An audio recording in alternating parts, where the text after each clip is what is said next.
Hello friends, मेरा नाम विशाल है and welcome to my channel programming with Vishal. Friends, हमारा जो आज का वीडियो है वो हमने जो PHP में ई कॉमर्स की सीरीज स्टार्ट करी थी उसका 24th वीडियो है। और आज के वीडियो में फ्रेंड्स जो पेमेंट गेटवे हमारा पेयू था उसकी जगह पे मैं एक नया पेमेंट गेटवे यहाँ पे यूज करने जा रहा हूँ जो कि इंस्टामोजो है। Already friends Instamojo payment gateway के ऊपर मैं एक डिटेल वीडियो बना चुका हूँ। इवन बहुत सारे और भी पेमेंट गेटवेज हैं जिनके लिए मैंने एक डिटेल प्लेलिस्ट भी यहाँ पे डाली हुई है। तो यहाँ पे फ्रेंड्स इंस्टामोजो का बेसिकली पेमेंट गेटवे था जो मैंने पहले भी यूज करा था, इसी को मैं यहाँ पे आपको यूज करके दिखा रहा हूँ। पहले मैंने इसको खाली एक डेमो में आप लोगों को दिखाया था और अब हम लोग जो वो डेमो बनाया था उसी को इंप्लीमेंट करेंगे। तो मैं आपको रिक्वेस्ट करूंगा कि अगर आपको इंस्टामोजो के पेमेंट गेटवे के बारे में डिटेल में कुछ नहीं पता है तो मेरा ये वीडियो है, ये मैं आपको वीडियो के डिस्क्रिप्शन में भी दे दूंगा, हमारा ये जो करंट वीडियो होगा। तो एक बार आप पहले देख लीजिएगा तो आपको जो बेसिक इंफॉर्मेशन है वो मिल जाएगी। इंस्टामोजो के पेमेंट गेटवे के लिए फ्रेंड्स हम लोग कुछ APIs की जरूरत पड़ेगी, तो उसके लिए मैं चलूंगा यहाँ पे test.instamojo.com पे। इंस्टामोजो की दो वेबसाइट है, एक उनकी लाइव वेबसाइट है और एक सैंडबॉक्स की या फिर टेस्टिंग के लिए वेबसाइट है। तो जो टेस्टिंग के लिए वेबसाइट है मैं उस पर यहाँ पे जा रहा हूँ और लॉग इन कर रहा हूँ। रजिस्टर मैंने ऑलरेडी यहाँ पे करा हुआ है, तो मैं मेरे जीमेल की आईडी से बेसिकली यहाँ पे लॉगिन कर लूंगा। लॉगिन मेरा हो गया है। अभी यहाँ पे लेफ्ट हैंड पे ये API और प्लगइन्स मुझे मिलते हैं। तो मुझे एक्चुअल में यहाँ पे ये जो मेरी की और सार्ट और टोकन है इन सब की जरूरत है। तो फ्रेंड्स जो मैंने ये वीडियो बनाया था जब इंस्टामोजो का, तो यहाँ पे मैंने ऑलरेडी कुछ कोड लिखा हुआ था मेरे इंस्टामोजो का, उसी का मैं यहाँ पे बेसिकली यूज करने वाला हूँ मेरे API में भी। इससे पहले मैं एक बार चलता हूं जो हमारी वेबसाइट है और यहाँ पे मैं क्या करता हूं कि कुछ प्रोडक्ट को ऐड कर लेता हूं मेरे ऐड टू कार्ट में। ये मेरे बेसिकली ऐड टू कार्ट में यहाँ पे ऐड हो गया है। क्वांटिटी एक बार अपडेट कर लेते हैं, चेकआउट कर लेते हैं। तो चेकआउट में मैं यहाँ पे आ गया हूँ। सबसे पहला काम हमें ये करना पड़ेगा कि ये जो पेमेंट इन्फॉर्मेशन है, यहाँ पे जो पेयू का ऑप्शन आता था, इस पेयू के ऑप्शन की जगह पे हमें यहाँ पे इंस्टामोजो का ऑप्शन डालना पड़ेगा। तो इसके लिए मैं चलता हूँ चेकआउट की फाइल पे, और चेकआउट की फाइल इनफैक्ट मैंने यहाँ पे ओपन करके रखी हुई है।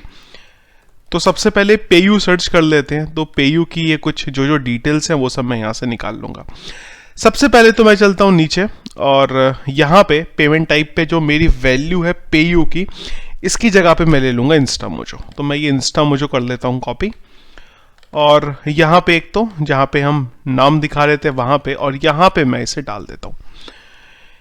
जो हमें HTML में चेंज करना था वो मेरा यहाँ पे हो गया। एक बार कोड में चलते हैं। अब हम लोग यहाँ पे आए, हमने ये डेटा चेक करा, ये सब कुछ लगा बिल्कुल ठीक है। यहाँ पे हम लोग जब ऊपर आए तो यहाँ पे मेरा ये पेयू का कोड था, उसकी जगह पे मैंने इसको कर दिया यहाँ पे। जब इंस्टामोजो होगा तो ये होगा। जो कोड है फिलहाल के लिए मैं इंस्टामोजो का जो पेयू का जो लगा हुआ था वो सारा का सारा कोड में हटा देता हूँ और एक बार देखते हैं कि हमें जरूरत किस चीज की पड़ती है। तो ये जो पेयू का कोड था फ्रेंड्स, इसके लिए बेसिकली मैं कर्ल का यूज करता हूँ। तो सबसे पहले हमें की और टोकन की यहाँ पे जरूरत पड़ेगी। तो मैं इधर चलता हूँ और ये जो की है इसको कॉपी करके यहाँ डाल देता हूँ, और जो टोकन की जरूरत है उसको कॉपी करके यहाँ डाल देते हैं। तो ये फ्रेंड्स जो कोड है वो कुछ इस तरीके से चलता है कि हम लोगों को जो भी अमाउंट होता है उस अमाउंट के साथ और जो भी डिटेल्स हैं उसके साथ हम लोग सबसे पहले इंस्टामोजो के एक पेमेंट गेटवे जो होता है उसको हिट करते हैं। हिट करने के बाद ये हमें एक लिंक की डिटेल देता है। वो लिंक पे हमें इसे रीडायरेक्ट करना होता है। वही सेम टू सेम काम हम लोग यहाँ भी करेंगे। तो ये जो चेकआउट का मेरा काम था, यहाँ पे मेरी ट्रांजैक्शन ID ये सारी चीजें बनती थी, तो इनको तो मैं यहां से हटा दे रहा हूं, इनकी मुझे फिलहाल कोई जरूरत नहीं है।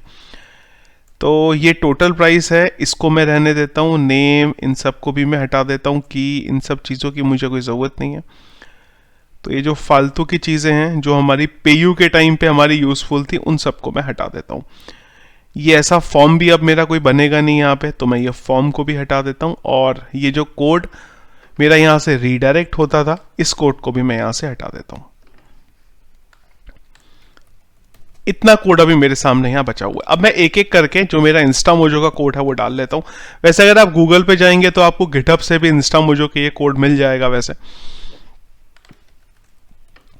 तो यहाँ पे सबसे पहले जो वेरिएबल्स हैं उनको मैं सेट भी करते हुए चलता हूँ। तो इसको मैं इधर कर लेता हूँ और इसको इधर कुछ इस तरीके से कर लेते हैं जिससे कि बेसिकली अलाइन हो जाए हमारा। और इसको मैं 2 स्टेप पीछे ले लेता हूँ। अगर ये आया तो आ गया। अभी एक एक करके जो डेटा होगा, जैसे जैसे ज़रूरत पड़ेगी वैसे वैसे उसे डालते रहेंगे। अमाउंट ये नीचे कहीं लगेगा। इसके बाद एक यहाँ पे हमें एरे बनाना है, जिस एरे में सारी की सारी जो डिटेल्स हैं वो रहेंगी। और यहाँ से हम लोग को रिस्पॉन्स में, और ये कल हमारा क्लोज हो रहा है, तो मैं यहाँ तक का जो कोड है इसे करता हूँ कॉपी, और इसको लेके जो मेरी ये फाइल है यहाँ पे डाल देता हूँ। अब यहाँ पे हमें एक काम करना पड़ेगा कि जो वेरिएबल था, ये वेरिएबल पूरा बनेगा तो इसको डायनामिक बनाना पड़ेगा। सबसे पहले अमाउंट कितना था, तो अमाउंट मुझे यहाँ पे एक वेरिएबल में मिल रहा था जो कि था हमारा टोटल प्राइस। तो इसको भी मैं हटा देता हूँ। इधर चलते हैं। तो सबसे पहले टोटल प्राइस मेरा यहाँ पे आ गया। इसके बाद यूज़र की जो इन्फॉर्मेशन है वो मुझे मिल रही है। वो मुझे मिल रही थी यहाँ से, हम लोगों ने जो ये यूज़र की सिलेक्ट की क्वेरी एग्जीक्यूट करी थी, इससे मिल रही थी। इसके लिए हम लोग गए थे यूज़र की टेबल में, तो मैं इसको करता हूँ कॉपी, और यहाँ से जो सारी की सारी यूज़र की डिटेल्स हैं वो निकाल लूँगा। एक बार डेटाबेस की टेबल में देख लेते हैं कि यूज़र्स नाम की जो टेबल है उसमें क्या डेटा पड़ा हुआ है हमारा। तो एक बार देखते हैं, हम लोग यूज़र पे गए। अच्छा, लेकिन यूज़र ने यहाँ पे भी तो काफ़ी डिटेल दी होंगी ना हमें, एड्रेस, सिटी। अच्छा, पेमेंट के लिए पर हम लोग जो रजिस्टर डिटेल है वही ले लेते हैं। तो एक तो चाहिए मुझे फ़ोन, और ये मेरा मोबाइल नाम के फील्ड में है, तो यहाँ से मेरा मोबाइल हो गया, यहाँ से मेरे बायर का नाम हो गया। जब हमारा ट्रांजैक्शन हो जाएगा तो हमें से रीडायरेक्ट कहाँ करना है, तो उसके लिए मैं एक लिंक बना लेता हूँ यहाँ पे। रीडायरेक्ट के लिए हम लोगों ने ज़रूर कोई पेज बनाया होगा जब हमारा रीडायरेक्शन कंप्लीट हो जाता था। तो पेमेंट कंप्लीट नाम से एक बनाया है हमने पेज, इसी को मैं यहाँ से कॉपी कर लेता हूँ और डाल देता हूँ। इसके अंदर मैंने बोला कि यहाँ रीडायरेक्ट करें। इसके बाद ये है कि जब भी ये ट्रांजैक्शन होगा तो कोई ईमेल एसएमएस भेजना है, मैं इन्हें फॉल्स कर देता हूँ। यूज़र की ईमेल आईडी चाहिए होगी मुझे, तो ईमेल आईडी भी मुझे ऑलरेडी डेटाबेस की एसक्यूएल क्वेरी हमने लगाई हुई है, वहाँ से मिल जाएगी। इसको मैं थोड़ा ठीक कर लेता हूँ और इसे यहाँ डाल देता हूँ और इसे कर देता हूँ ईमेल। तो यहाँ से ये कर्ल की जो रिक्वेस्ट है इसे एग्जीक्यूट करेगा, नीचे आएगा। आगे का क्या कोड है एक बार देख लेते हैं। तो रिस्पॉन्स तक आ गया यहाँ पे। यहाँ से इसके बाद में हमें एक ट्रांजैक्शन आईडी मिलती है, ये बहुत इंपॉर्टेंट है। तो मैं क्या करूँगा कि यहाँ से मुझे एक ट्रांजैक्शन आईडी मिलेगी। अब ये ट्रांजैक्शन आईडी एक्चुअली वही है जो ऊपर की तरफ हमें यहाँ पे एक टीआईडी मिल रही थी। ये ट्रांजैक्शन आईडी हो गई, और इसके बाद डेटाबेस में कोई डेटा इंसर्ट करता है और इसके बाद ये इसे रीडायरेक्ट कर देता है पेमेंट गेटवे की तरफ, इस तरीके से। तो अब हम एक काम करेंगे कि ये इधर जाने से पहले हमें डेटाबेस में डेटा अपडेट भी करना पड़ेगा कि भाई कोई ट्रांजैक्शन हुआ है। जो डेटाबेस की टेबल है, यहाँ चलते हैं ऑर्डर डिटेल में, और यहाँ देखते हैं कि कोई वेरिएबल है कि हमारा ऐसा टीआईडी। तो मैं एक काम करूँगा कि जब भी इसे पेमेंट गेटवे पे रीडायरेक्ट कर रहा हूँ तो ये ट्रांजैक्शन आईडी में जो भी मुझे वो आईडी मिली है, कौन सी वाली आईडी, ये वाली आईडी, इसको अपडेट कर देता हूँ, जिससे कि जब मैं वापस लौट के आऊँगा तो मुझे ईजिली समझ में आ जाएगा सब कुछ। तो ये इस पे मुझे अपडेट करना है, और साथ ही साथ एक काम करेंगे, जो इसका साइज़ है ना वो बढ़ा देते हैं थोड़ा, क्योंकि हो सकता है कि हमने पेयू के हिसाब से लिया था, पर हो सकता है कि इंस्टा मुझे इसका बड़ा साइज रिटर्न करके दे। तो मैं इन्हें बोल देता हूँ चेंज, इन दोनों को मैं कर देता हूँ 200 एंड 200। अब जब मैं जाऊंगा तो मैं सबसे पहले टीआईडी में अपडेट करूंगा यहाँ पे। तो इधर डाल देता हूँ मैं MySQLi_query connectivity update order set is equal to this where ID is equal to ID. तो इसमें मैं इसको डाल दूंगा, जिससे कि ये डेटाबेस में अपडेट हो जाएगा। क्योंकि प्रॉब्लम ये है कि जब हम पेमेंट गेटवे से वापस आएंगे तो हमें पता भी तो चलना चाहिए ना कि ट्रांजैक्शन हुआ किसका है। ऑर्डर आईडी मुझे यहां से मिल रही थी, इसको मैं इधर डाल देता हूं। यहां पे मेरी आ गई ऑर्डर आईडी। चलिए ये मेरा सारा का सारा हो गया। अब इसके बाद एक चीज़ और होती है फ्रेंड्स, मुझे नहीं पता आप लोगों ने कभी ये देखा है कि नहीं देखा है। पेयू के टाइम पे भी काफ़ी मुझे क्वेश्चन आए थे, तो लोगों का बोलना ये था कि जब हम एक अपने लोकल होस्ट से पेमेंट गेटवे पे जाते हैं, पेमेंट करते हैं, और वो सब करने के बाद जब हम वापस हमारे वेबसाइट पे आते हैं तो लॉग आउट हो जाता है। इसके लिए भी फ्रेंड्स मैंने एक डिटेल वीडियो यहाँ बनाया हुआ था, जिसमें मैंने बताया था कि जो सेशन का इश्यू होता है जिस वजह से लॉग आउट हो जाता है, तो उसको भी अगर आप एक बार देख लीजिएगा। मैं फिलहाल उसको डायरेक्टली इंप्लीमेंट यहाँ पे कर दूंगा। तो मैं क्या करता हूँ, अब ये सारा का सारा प्रोसेस करता हूँ और इसको रीडायरेक्ट कर दूंगा मैं इंस्टामोजो की वेबसाइट पे। चलिए चलते हैं, एक बार देखते हैं कि ये कैसे चलता है। इसको हिट करते हैं। चलिए एरर आ गई लाइन नंबर 96 में। 96 में एरर है, सेमी कोलन मिसिंग था। हिट करते हैं। चलिए ये आ गया। तो स्ट्रीट में मैं डाल देता हूँ यहाँ पे, लेट्स से नोएडा 110076 और इंस्टामोजो सेलेक्ट करते हैं। इस बार सबमिट के बटन पे क्लिक करते हैं। तो 96 में ये रीडायरेक्ट हो। अच्छा, अब यहाँ पे भी एक प्रॉब्लम आ रहा है कि ये रीडायरेक्ट नहीं हो रहा है। तो एक काम करते हैं कि मैं रीडायरेक्ट के लिए इस बार जावास्क्रिप्ट का यूज़ कर लेता हूँ। अदरवाइज ये जब भी आपके पास एरर आती है ये वाली हेडर कैन नॉट मॉडिफाई वाली, तो एक काम तो ये था कि htxs से हम लोग सेट कर सकते हैं ob start और ob end कर सकते हैं, पर उसकी जगह पे मैं window.location.href का यूज़ कर लेता हूँ। तो अभी उससे फ़ायदा ये है कि हमारा ये 100% रीडायरेक्ट यहाँ से हो जाएगा। चलिए जी चलेंगे एक बार। अच्छा, ये पहले ही जो रीडायरेक्ट करने से पहले इसने डेटा जो था वो मेरा एम्प्टी कर दिया होगा, तो मुझे कुछ डेटा और ऐड करना पड़ेगा। ऐड कर देते हैं। चलते हैं अभी। तो ये जो अमाउंट है ये आ रहा है टोटल 8499। नोएडा 76 इंस्टामोजो सबमिट करते हैं। तो ये रीडायरेक्ट करेगा मुझे इंस्टामोजो की वेबसाइट पे। इंस्टामोजो की वेबसाइट पे जो भी मुझे पेमेंट देना है मैं वो पेमेंट दूंगा, और पेमेंट देने के बाद ये वापस मुझे लेके आएगा किस वेबसाइट पे, इसी वेबसाइट पे लेके आएगा पेमेंट कंप्लीट और पेमेंट फेल के पेज पे। तो ये बेसिकली पेमेंट कंप्लीट पे लाएगा मुझे यहाँ से। जब भी ट्रांजैक्शन मेरा यहाँ पे हो जाएगा तो मैं पेमेंट कंप्लीट पे आ जाऊँगा, और इसके बाद मेरे पास कुछ डेटा आएगा। उसके बेस से मुझे जो मेरी टेबल है वहाँ पे डेटा अपडेट करना होगा। तो मीनवाइल मैं यहाँ पे कर देता हूँ PRX $_ को, जिससे कि जो भी डेटा है वो मुझे दिख जाए। अब यहाँ पे एक टेस्ट डिटेल डालनी पड़ेगी, तो हम लोग चलते हैं नेट पे, गूगल पे मतलब, और इधर मैं डाल देता हूँ इंस्टामोजो सैंडबॉक्स। तो ये बेसिकली कार्ड की डिटेल दे देता है, जो कि टेस्ट कार्ड इंस्टामोजो ने दिया हुआ है टेस्टिंग के लिए। एक्सपायरी डेट, कोई भी फ्यूचर की डेट 1 2 3 पे क्लिक करेंगे।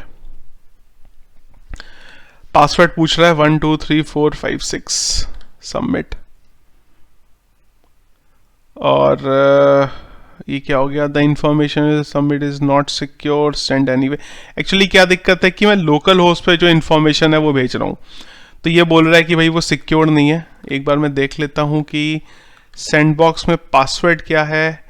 अच्छा, ये 1 2 2 1 है, सॉरी मैंने गलत डाल दिया था, 1 2 2 1 सबमिट। तो ये एक्चुअली क्या बोल रहा है कि ये रीडायरेक्ट करने को, एक्चुअली मैं लोकल होस्ट पे मैं रीडायरेक्ट करा रहा हूँ और रीडायरेक्ट HTTPS पे नहीं कर रहा हूँ, इसलिए एरर आ रही है ये। सबमिट करते हैं फिर से बोल देता हूँ पेमेंट के लिए। ये कॉपी करते हैं डिटेल, और कोई भी फ्यूचर डेट 0122111221 सबमिट। वो डिटेल एक्चुअली मैंने गलत डाली थी, इस वजह से फाइट हो रहा था। तो इसने अब मुझे रीडायरेक्ट करा है यहाँ पे। तो एक्चुअली ये मैं भूल गया था कि ये जो डेटा लाता है ना, इसके बाद एक गेट मेथड से लेके आता है, ना कि पोस्ट से लेके आता है। चलेंगे इधर और इसे हिट करेंगे। अब ये देखिए यहाँ पे क्या हुआ, एक तो मुझे ये आईडी मिली और मुझे पेमेंट आईडी मिली और क्रेडिट मिला। अब अगर मैं डेटाबेस में जाके देखूं, ऑर्डर की टेबल में अभी एक ट्रांजैक्शन हुआ है, जो यहाँ पे आप देख सकते हैं, ये जो ट्रांजैक्शन आईडी थी, ये ट्रांजैक्शन आईडी और इधर जो रिक्वेस्ट में आईडी मिली है बराबर सेम है। तो यहाँ पे अब हम क्या करेंगे कि कंडीशन लगानी पड़ेगी हमें कि जो आईडी जनरेट हुई थी और ये आईडी जो यहाँ पे थी, अगर ये दोनों आईडी बराबर हैं आपस में और पेमेंट स्टेटस मुझे क्रेडिट मिलता है, इसका मतलब सारा का सारा जो है प्रोसेस सही है और आगे का जो भी प्रोसेस करना है वो कर दीजिए। तो मैं इसको यहाँ से कट करता हूँ, इन चीज़ों की अब मुझे कोई ज़रूरत नहीं है यहाँ पे। ये सब पहले का था काम, जब पेयू का कोड हमने बनाया था। तो इसको मैं करता हूँ यहाँ से कट, और इसके बाद ये पेमेंट फेल, अच्छा ये इसी पेज से दोनों काम करता था, तो मैं इसको डालता हूँ यहाँ पे। और एक है मेरा पेमेंट फेल का और एक है, अच्छा सेट इनवॉइस भी होता है। तो मैं सारा कोड एक बार यहीं पे डाल देता हूँ, इसके बाद जो इनवॉइस बनना है या जो भी बनना है वो बना देंगे। इधर चलते हैं और ये एक दूसरा पेज है मेरा। तो ये नीचे का जो सारा कोड है फिलहाल मैं इसे देता हूं हटा। तो यहाँ पे हम लोग कैसे करेंगे कि जब भी हमें रिक्वेस्ट मिलती है तो वो टाइम पे, ऑलरेडी मेरे पास कोड पड़ा हुआ है इसका, तो मैं वही यूज़ कर लेता हूँ। तो यहाँ पे हम लोग देख रहे हैं कि पेमेंट स्टेटस बेसिकली कोई मिलता है कि नहीं मिलता। तो ये सारा का सारा काम जो है तभी होगा जब मुझे पेमेंट स्टेटस मिल रहा है यूआरएल से। इसको मैं टैब मार के आगे लेके चलता हूँ। ये तो लाइन डाल ही देते हैं कि भाई कोई प्रोसेसिंग हो रही है, पेज को रीलोड ना किया जाए। और यहाँ पे मुझे तीनों चीज़ें मिलती हैं। इसके बाद बेसिकली मुझे पेमेंट आईडी, स्टेटस और रिक्वेस्ट आईडी, ये तीनों मुझे यहाँ पे मिलती हैं। इनफैक्ट एक काम करते हैं, इन तीनों के लिए इस सेट लगा देते हैं, एंड दिस, कि ये तीनों चीज़ें अगर मुझे मिल रही हैं तभी मैं इस कंडीशन के अंदर आऊँगा। आने के बाद हमें चेक कराना पड़ेगा कि जो पेमेंट का स्टेटस है वो क्या है। देखिए, पेमेंट का स्टेटस अगर क्रेडिट है, इसका मतलब पेमेंट सक्सेसफुल हुआ है। तो अगर पेमेंट सक्सेसफुल हुआ है तो हम लोग इधर चलेंगे, ये एग्जीक्यूट करेंगे, अदरवाइज ये एग्जीक्यूट करेंगे। और अगर सक्सेसफुल नहीं हुआ है तो इसे फॉल्स पर रिडायरेक्ट कर देंगे, हुआ है तो ये कर देंगे। चलिए इसको भी चलते हैं इधर, और इसको मैं यहां डाल देता हूं। तो यहाँ पे क्या है कि ऑर्डर की टेबल में मुझे जो पेमेंट का स्टेटस है वो अपडेट कर देना है। स्टेटस क्या है हमारा, एक बार देख लेते हैं स्टेटस कैसे आता है। पेमेंट स्टेटस पेंडिंग है, पेंडिंग की जगह पे मैं इसे सक्सेस कर देता हूँ या कंप्लीट कर देता हूँ। तो इसको मैं कर देता हूँ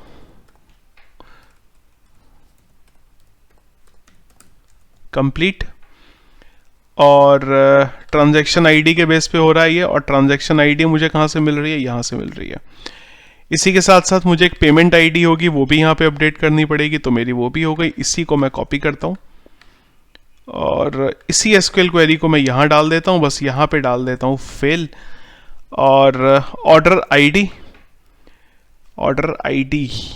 आईडी मुझे कहाँ से मिलेगी भाई, ऑर्डर आईडी तो मुझे कहीं से भी नहीं मिल रही।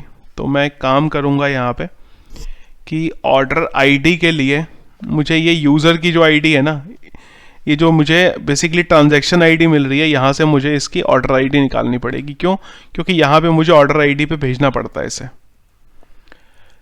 तो मैं आ जाता हूँ इधर, और यहाँ पे सबसे पहले मुझे बोलना पड़ेगा order ID is equal to user की जो ऑर्डर आईडी है वो निकाल रहे हैं, उसके लिए मैं डाल देता हूँ ऑर्डर आईडी ARR कर देता हूँ is equal to mysqli_query connectivity. और कनेक्टिविटी के बाद जो ये ऑर्डर की टेबल है यहाँ से डेटा निकाल लेते हैं। Select star from order where transaction ID is equal to this. तो चेक करा लेंगे कि ये जो है बराबर कोई डेटा दे भी रहा है कि नहीं दे रहा। If mysqli_num_rows of this is greater than 0, तो इसको मुझे एक्चुअली RES करना पड़ेगा। अब RES कहीं और लगा तो नहीं है इस पेज पे, देख लेते हैं, कहीं नहीं लगा है। तो ये अगर 0 से बड़ा है तो ठीक है, और अगर ये 0 से नहीं बड़ा है तो भाई मतलब कुछ तो गड़बड़ है। डेटाबेस में ट्रांजैक्शन आईडी एग्जिस्ट ही नहीं करती, जब एग्जिस्ट ही नहीं करती तो भाई भेज के कोई फ़ायदा भी नहीं है। इसको मैं रीडायरेक्ट कर देता हूँ सीधा इंडेक्स के पेज पे। तो अगर ट्रांजैक्शन आईडी एग्जिस्ट करती है इनफैक्ट एक काम करेंगे कि ये जो हम लोग ऑर्डर स्टेटस देख रहे हैं ना, इससे पहले ही ये कर लेते हैं। ये जो तामझाम है हमारा ना, ये एक्चुअली पहले ही हो जाना चाहिए कि ये ट्रांजैक्शन आईडी एग्जिस्ट करती भी है कि नहीं करती। अगर ये एग्जिस्ट करती ही नहीं है ट्रांजैक्शन आईडी, मतलब कुछ तो गड़बड़ है। गड़बड़ है तो इसको रीडायरेक्ट कर दो। और इसके बाद ये जो कोड है इसे मैं हटाता हूँ, और ये जो कोड है ना पूरे का पूरा मेरा, इसको मैं उठा के डाल देता हूँ इधर, क्योंकि वो ट्रांजैक्शन आईडी तो एग्जिस्ट होनी ही चाहिए ना। अगर वही नहीं एग्जिस्ट करेगी तो फिर तो कुछ फायदा ही नहीं है करके। तो यहाँ से ट्रांजैक्शन आईडी बेसिकली मुझे मिल जाएगी कि ट्रांजैक्शन आईडी एग्जिस्ट करती है या नहीं करती। और ये भी एक्चुअली में थोड़ा सा अलाइन गलत हो गया। ये मेरा आया, ये मेरा यहाँ लगा, ये वाली कौन सी है, इसको इधर कर देते हैं। चलिए, तो अब यहाँ पे क्या करेंगे कि अगर ये ट्रांजैक्शन आईडी एग्जिस्ट करती है तो अब दो चीजें होंगी। एक तो मैं इसको क्वेरी को एग्जीक्यूट करता हूँ, row is equal to MySQLi underscore query connectivity, then sorry fetch underscore associative, और यहाँ डाल देता हूँ मैं RES को। अब इस RES से मैं बहुत सारी चीज़ें यहाँ पे निकालूंगा। सबसे पहली तो मुझे ऑर्डर आईडी निकालनी पड़ेगी, तो मैं यहाँ बोल देता हूँ $OID,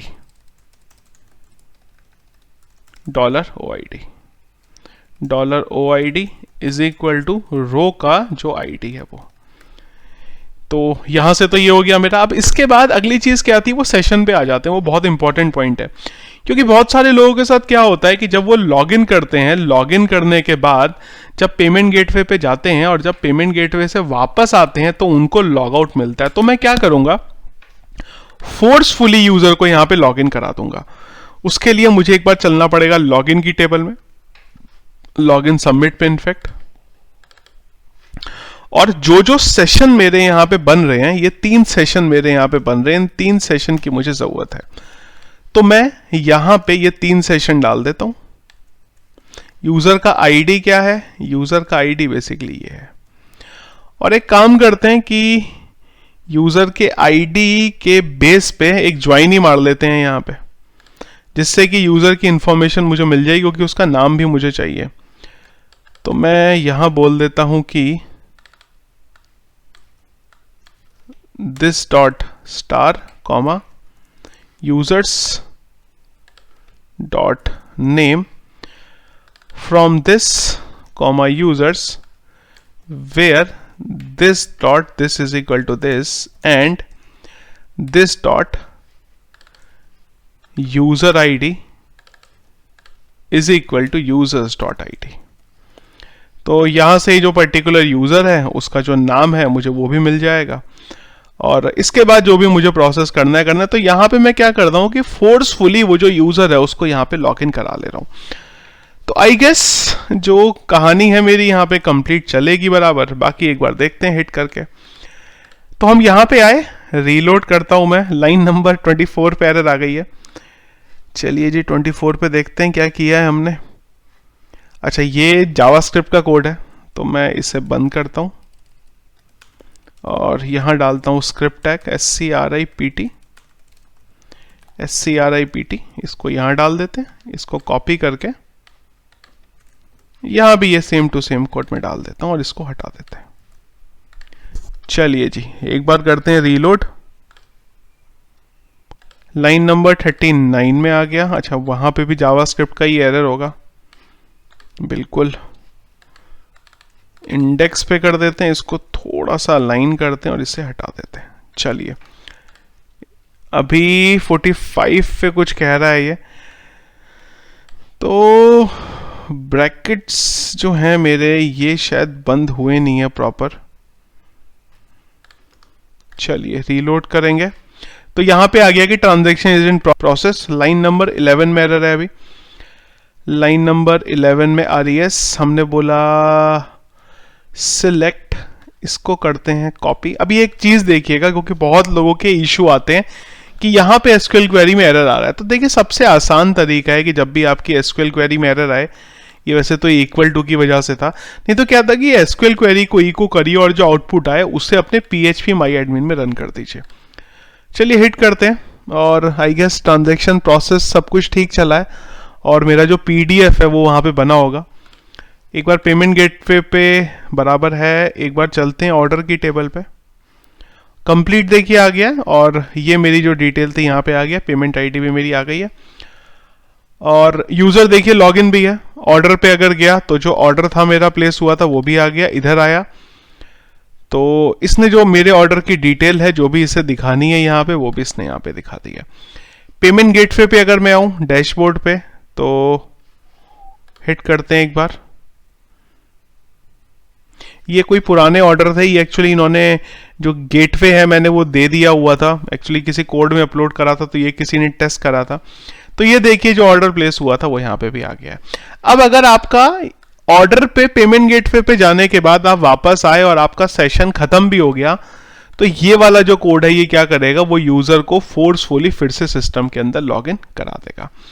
यहाँ पे एक पेज हमारा बना था पेमेंट फेल वाला, इसकी तो आई गेस अब कोई जरूरत है नहीं मुझे, तो अब पेमेंट फेल पे भी एक काम कर लेते हैं। एक्चुअली में थैंक यू का जो पेज था ना वैसा ही एक बना लेते हैं। यहाँ पे ये मेरा पेज था, इसी को मैं कॉपी करके पेमेंट फेल में भी डाल देता हूँ, और जो भी मैसेज दिखाना है वो यहाँ पे दिखा देते हैं, PAYMENT फेल्ड। चलिए, तो फ्रेंड्स ये था बेसिकली आज का वीडियो, किस तरीके से आप लोगों को अगर इंस्टामोजो को इंप्लीमेंट करना हो तो अपने ई कॉमर्स का जो सीरीज है उसमें इंप्लीमेंट कर सकते हैं। अगर आप देखें तो कुछ है नहीं बहुत ज़्यादा, जो भी हमारा कोड है उस पर हम लोगों ने बस चेंज करके जो इंस्टामोजो का API है वो लगा दिया है। आप लोग फ्रेंड्स जब इसको यूज़ करेंगे तो ध्यान रखिएगा कि अभी ये टेस्टिंग मोड में है, इसलिए यहाँ पे ये टेस्ट लिखा हुआ है। जब भी इसे लाइव मोड पे करेंगे तो एक यहाँ से टेस्ट हटाना होगा आपको, और अच्छा बस यहीं से हटाना होगा तो आपका ऑटोमेटिकली हो जाएगा। ये टोकन आपको लाइव के डालने होंगे, मेरे टोकन ये टेस्टिंग के पड़े हुए हैं, और यहाँ पे मैं डाल देता हूँ बाय प्रोडक्ट, और यहाँ पे आप URL जो है अपना एक बार डाल दीजिएगा, और इधर आप क्रेडेंशियल खाली चेंज कर दीजिएगा तो आपका जो ये प्रोसेस है पूरा प्रॉपर तरीके से यहाँ पे चलने लगेगा। तो फ्रेंड्स ये था हमारा आज का वीडियो। आई होप अब जो पेमेंट गेटवे का इशू है आपका वो परमानेंटली रिजॉल्व हो जाएगा, किसी की भी आप किसी भी तरीके की कोई प्रॉब्लम यहाँ पे आएगी नहीं। तो फ्रेंड्स कोई कंफ्यूजन है, कोई डाउट है अगर अभी भी, तो प्लीज वीडियो के कमेंट बॉक्स में मुझे बताइए। सोर्स कोड का लिंक वीडियो के डिस्क्रिप्शन पे आपको दे दूंगा, वहां से आप उसे डाउनलोड कर लीजिएगा। वीडियो फ्रेंड्स अगर पसंद आया तो प्लीज इसको लाइक और शेयर जरूर करिए। चैनल अगर आपने हमारा अभी तक सब्सक्राइब नहीं किया है तो प्लीज उसे सब्सक्राइब कर लीजिए। Thank you.